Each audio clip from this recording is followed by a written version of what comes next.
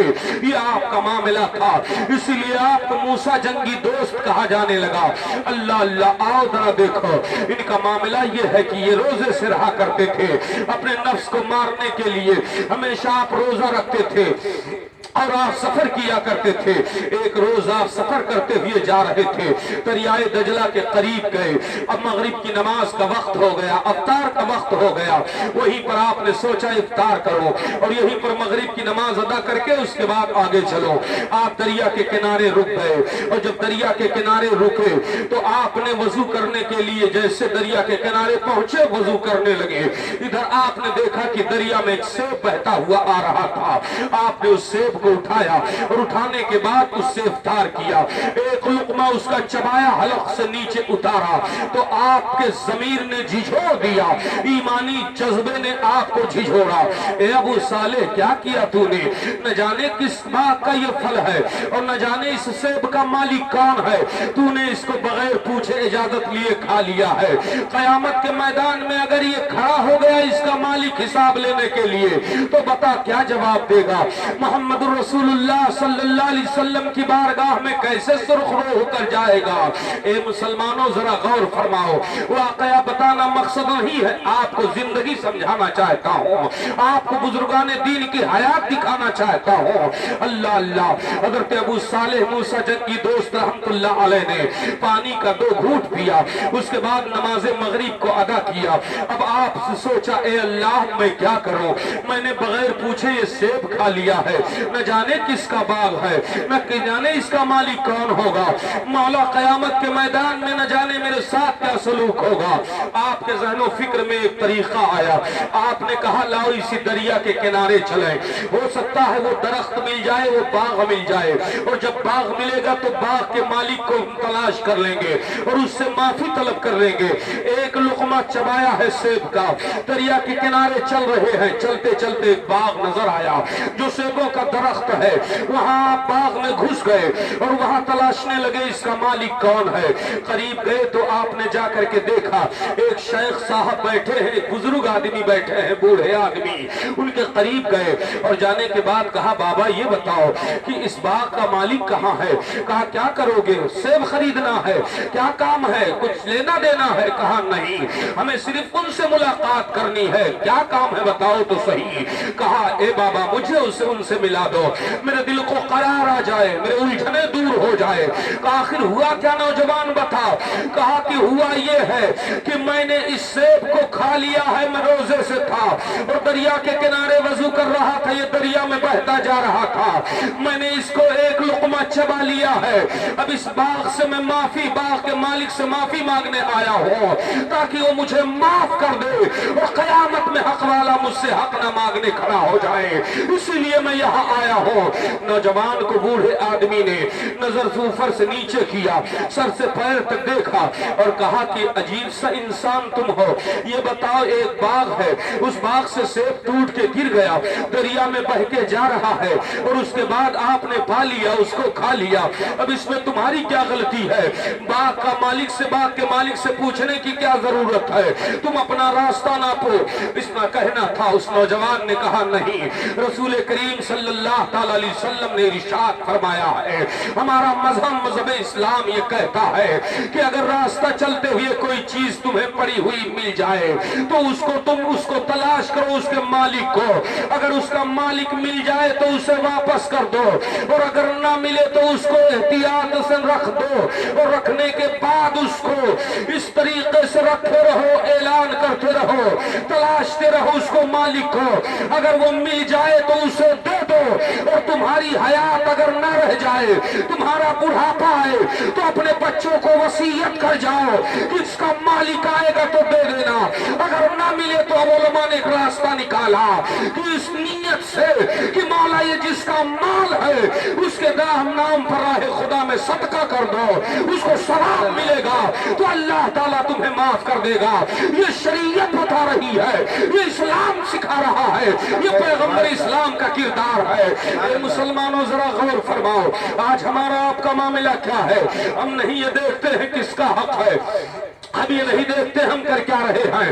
ایک بھائی بھائی کا حق مار رہا ہے، ایک رشتہ دار کا حق لے رہا ہے، ایک باپ بیٹے کا حق نہیں دے رہا ہے، ایک بیٹا باپ کا حق نہیں دے رہا ہے، ماں بیٹی کا حق نہیں ادا کر رہی ہے، بیٹی ماں کا حق ادا نہیں کر رہی ہے، بیوی شوہر کا حق ادا نہیں کر رہی ہے، شوہر بیوی کا حق نہیں ادا کر رہی ہے، امانت میں خیانت ہو رہے ہیں، پڑوسی کا حق مار رہا ہے۔ اور خدا کی قسم یاد رکھو کہ اگر آپ حضرات یہ چاہتے ہو کہ اللہ آپ سے راضی ہو جائے تو انسانوں کے حقوق کی پامالی سے بچاؤ، ان کے حقوق کی پامالی نہ ہونے پائے۔ آؤ ذرا آپ کے سامنے میں عرض کرتا ہوا چلو، حضرت ابو صالح نے جب اتنا کہا تو اس بزرگ آدمی نے کہا اگر باغ کا مالک مل جائے اور وہ تمہیں کوئی سزا دے تو کیا سزا برداشت کر لو گے؟ کہا اب تو میں نے جرم کر ہی لیا ہے، اب وہ ملے وہ جو چاہے وہ سزا دے۔ اس بزرگ نے کہا میں ہی اس باغ کا مالک ہوں، تو کہا اے شیخ صاحب اب آپ ہمیں معاف کر دو۔ کہا معافی تمہیں ملے گی لیکن ایک شرط ہے، وہ شرط پوری کرو گے تب ملے گی۔ کہا کون سی شرط ہے؟ کہا شرط یہ ہے کہ میرے اس باغ کی رکھوالی تمہیں 12 سال کرنی ہے، اگر 12 سال میرے باغ کی رکھوالی کر لے جاؤ تو تمہیں معاف کر دیا جائے گا۔ اے مسلمانوں، ایک لقمہ سیب کا چبایا تھا اور 12 سال نوکری کرنی ہے، 12 سال باغ کی رکھوالی کرنی ہے۔ اب آپ عبرت حاصل کرو تو آپ کے لیے فائدہ ہے، آپ کسی کے حقوق کو نہ مارو۔ اگر آپ نے کسی کا ایک پیسہ حق مار لیا ہے تو قیامت کے میدان میں اللہ اس کو راضی کرنے کے لیے تمہاری نیکیاں اسے دے دے گا اور کہے گا اب تو راضی ہو گیا۔ اگر وہ راضی ہے تو ٹھیک ہے، ورنہ اس کے گناہ تم پر لاد دیے جائیں گے اور اس کے سبب سے تم جہنم میں جلائے جاؤ گے۔ اس لیے یاد رکھو کسی کا حق نہ مارو، کسی کے حقوق کی پامالی نہ کرو۔ اللہ اللہ آؤ دیکھو حضرت ابو صالح موسیٰ جنگی دوست نے قیامت کو سوچا، اے میرے مولا قیامت قائم ہوگی، وہاں یہ حساب مانگے گے نہیں دے پاؤں گا، میرے پاس کچھ نہیں ہوگا، آج طاقت ہے جوان ہو، لاؤ ان کے باغ کی رکھوالی کر دوں معافی مل جائے۔ اللہ اللہ ایک لقمہ سیب کھایا ہے، 12 سال اس باغ کی رکھوالی کر رہے ہیں۔ اللہ اللہ جب 12 سال کا عرصہ گزر گیا، ایک دن کا معاملہ ہے، وہی بزرگ شیخ صاحب آئے اور آنے کے بعد کہا کہ ابو صالح ذرا میٹھا سیب لے کر کے آؤ، ہمارے کچھ مہمان آئے ہیں ان کو کھلانا ہے۔ آپ گئے باغ سے سیب لے آئے، ان کو دے دیا۔ جب انہوں نے کھایا تو وہ ترش تھا یعنی کھٹا تھا۔ انہوں نے کہا ہے ابو صالح تمہیں 12 سال ہو گئے اس باغ کی رکھوالی کرتے ہوئے، ابھی تمہیں اندازہ یہ نہیں ہوا کہ کون سا سیب کھٹا ہوتا ہے، کون سا سیب میٹھا ہوتا ہے۔ آپ نے فرمایا شیخ صاحب ایک لقمہ میں نے کھایا تھا تو 12 سال میں نے رکھوالی کی ہے، اگر میں کھاتا تو نہ جانے کتنی سزائیں ملتی۔ آپ نے مجھے باغ کی رکھوالی کے لیے رکھا ہے، نہ کہ اس لیے رکھا ہے کہ میں باغ سے آپ کے پھل کھاؤں۔ 12 سال کا عرصہ گزر گیا، جو آپ نے کھانے کے لیے دیا وہی کھایا ہو، جو آپ نے پینے کے لیے دیا وہی پیا ہو۔ اتنا سننا تھا، وہ بزرگ اور متاثر ہو گئے۔ انہوں نے کہا اچھا ایسی بات ہے؟ کہا ہاں۔ آپ نے کہا اب میرا 12 سال پورا ہو گیا، اب آپ ہمیں اجازت دے دو میں جاؤں، میں اپنے گھر کو جاؤں۔ انہوں نے کہا نہیں ابھی ایک شرط اور باقی ہے، اگر وہ شرط پوری کر دو تو تمہیں چھوڑ دیا جائے گا۔ اب کون سی شرط ہے؟ کہا سنو شرط یہ ہے کہ میری ایک لوتی بیٹی ہے، اس سے تمہیں نکاح کرنا ہوگا، اس سے تمہیں شادی کرنی ہوگی۔ انہوں نے کہا ٹھیک ہے یہ بھی منظور ہے، لیکن فوراً انہوں نے کہا لیکن سنو ہاں کرنے سے پہلے میری بیٹی میں بہت ساری عیبیں ہیں، اسے تم دیکھ لو سن لو اس کے بعد ہاں کرو۔ کہا کیا عیبیں ہیں؟ کہا سنو میری بیٹی جو ہے وہ پاؤں کی لنگڑی ہے،